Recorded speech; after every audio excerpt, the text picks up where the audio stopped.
ನಿನ್ನೆ ನಡೆದಂತಹ ಕೇಂದ್ರ ಸರ್ಕಾರದ ಸಂಪುಟ ಸಭೆಯಲ್ಲಿ ಮಾನ್ಯ ಪ್ರಧಾನಮಂತ್ರಿಗಳ ನೇತೃತ್ವದಲ್ಲಿ ಬೆಂಗಳೂರಿಗೆ ಮೆಟ್ರೋ ಫೇಸ್ 3 ನಿನ್ನೆ ಅನುಮೋದನೆ ಆಗಿದೆ. ಈ ಮೆಟ್ರೋ ಫೇಸ್ 3 ಪ್ರಾಜೆಕ್ಟು ವಿಶೇಷವಾಗಿ ಬೆಂಗಳೂರು ದಕ್ಷಿಣದ ನಾಗರಿಕರಿಗೆ ಒಂದು ಬಹಳ ದೊಡ್ಡ ವರದಾನವಾಗಲಿದೆ.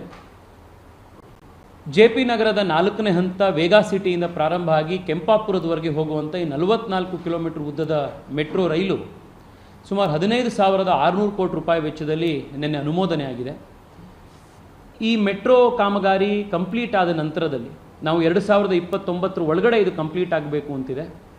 ಇದು ಕಂಪ್ಲೀಟ್ ಆದ ತಕ್ಷಣದಲ್ಲಿ ಬೆಂಗಳೂರಿನ ಟೋಟಲ್ ಮೆಟ್ರೋ ಡಿಸ್ಟೆನ್ಸು ಸುಮಾರು 220 ಕಿಲೋಮೀಟರ್ ಇರುತ್ತೆ.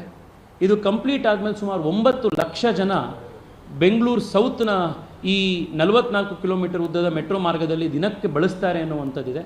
ಬೆಂಗಳೂರಿನ ಟ್ರಾಫಿಕ್ ಸಮಸ್ಯೆ ಬಗೆಹರಿಯೋ ದೃಷ್ಟಿಯಲ್ಲಿ, ದಟ್ಟಣೆ ಕಡಿಮೆ ಆಗೋದರಲ್ಲಿ, ಬೆಂಗಳೂರಿನ ಅಂತಾರಾಷ್ಟ್ರೀಯ ಮಟ್ಟದಲ್ಲಿ ಒಂದು ಆರ್ಥಿಕ ರಾಜಧಾನಿಯಾಗಿ, ಭಾರತದ ಆರ್ಥಿಕ ರಾಜಧಾನಿಯಾಗಿ ಸ್ಥಾಪನೆ ಮಾಡೋದರಲ್ಲಿ ಈ ಮೆಟ್ರೋ ಕಾಮಗಾರಿ ಬಹಳ ದೊಡ್ಡ ಒಂದು ಶಕ್ತಿ ಕೊಡುವಂಥದ್ದಿದೆ.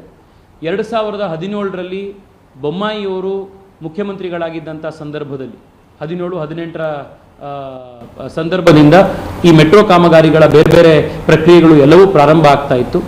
ಹೋದ ವರ್ಷ ರಿವೈಸ್ಡ್ DPRನ ನಾವು ಕೇಂದ್ರ ಸರ್ಕಾರಕ್ಕೆ ಸಬ್ಮಿಟ್ ಮಾಡಿದ್ವಿ. ಕೇಂದ್ರ ಸರ್ಕಾರ ರಿವೈಸ್ಡ್ DPRನ ರಾಜ್ಯದ ಸರ್ಕಾರ ಅನುಮೋದನೆ ಮಾಡಿದ ತಕ್ಷಣದಲ್ಲೇ ಕೆಲವೇ ತಿಂಗಳಲ್ಲಿ ಈ ಅನುಮೋದನೆ ಕೊಟ್ಟಿದೆ. ನಾನು ಸ್ವತಃ ರಾಜ್ಯದ ಮುಖ್ಯಮಂತ್ರಿಗಳಾಗಿ ಬೊಮ್ಮಾಯಿಯವರಿದ್ದಾಗ DPRನ ಸಬ್ಮಿಟ್ ಮಾಡುವಂಥ ಸಂದರ್ಭದಲ್ಲಿ ಕೇಂದ್ರ ಸರ್ಕಾರದಲ್ಲಿ ಫೈನಾನ್ಸ್ ಮಿನಿಸ್ಟ್ರಿಯಲ್ಲಿ ನಿರ್ಮಲಾ ಸೀತಾರಾಮನ್ ಅವರ ಹತ್ರ ಪುಷ್ ಮಾಡಿಸಿ, ಎಕನಾಮಿಕ್ ಅಡ್ವೈಸರಿ ಕಮಿಟಿಯಲ್ಲಿದ್ದಂಥ ಅಜಯ್ ಸೇಠ್ ಅವರ ಬಳಿ ಮಾತನಾಡಿ ಅವರ ಹತ್ರ ಪುಷ್ ಮಾಡಿಸಿ, ಮನೋಹರ್ ಖಟ್ಟರ್ ಅವರು ಈಗ ಮತ್ತು ಹಿಂದೆ ಹರ್ದೀಪ್ ಸಿಂಗ್ ಪುರಿ ಅವರನ್ನು ಭೇಟಿ ಮಾಡಿ ಇದು ಆದಷ್ಟು ಬೇಗ ಅಪ್ರೂವಲ್ ಆಗಬೇಕು, ಯಾಕಂದರೆ ಬೆಂಗಳೂರು ದಕ್ಷಿಣದ ಜನಕ್ಕೆ ಇದರಿಂದ ಬಹಳ ದೊಡ್ಡ ಒಂದು ಉಪಯೋಗ ಆಗುತ್ತೆ ಅನ್ನೋ ಉದ್ದೇಶದಿಂದ PIB ಮೀಟಿಂಗ್ನಲ್ಲಿ, ಕ್ಯಾಬಿನೆಟ್ನಲ್ಲಿ ಇದರ ಕ್ಲಿಯರೆನ್ಸ್ ಮಾಡುವಂಥ ಸಾಕಷ್ಟು ಪ್ರಯತ್ನಗಳಾಗಿತ್ತು. ವೈಯಕ್ತಿಕವಾಗಿ ನನಗೆ ಬಹಳ ಸಂತೋಷ ಸಿಕ್ಕಿದೆ. ತುಂಬ ಪ್ರಯತ್ನಪಟ್ಟು ಇದನ್ನು ಪುಷ್ ಮಾಡಿದಂಥ ಬೆಂಗಳೂರಿಗೆ ದೊಡ್ಡ ಒಂದು ಯೋಜನೆ ಇದು ನಮ್ಮ ಎಲ್ಲರ ಸಾಮೂಹಿಕ ಪ್ರಯತ್ನದಿಂದ ಅದು ಕಾರ್ಯಗೊಳ್ಳಲಿದೆ, ಅದು ಅನುಮೋದನೆ ಆಗಿದೆ. 2029ರ ಮುಂಚಿತವಾಗಿ ಮೆಟ್ರೋ ಫೇಸ್ 3 ಕಾಮಗಾರಿಯನ್ನು ಕಂಪ್ಲೀಟ್ ಮಾಡಿ ಬೆಂಗಳೂರು ನಗರದ ಜನಕ್ಕೆ ಇದರ ಉಪಯೋಗವನ್ನು ಮಾಡುವಂಥ ರೀತಿಯಲ್ಲಿ ನಾವೆಲ್ಲ ಪ್ರಯತ್ನ ಮಾಡ್ತೀವಿ.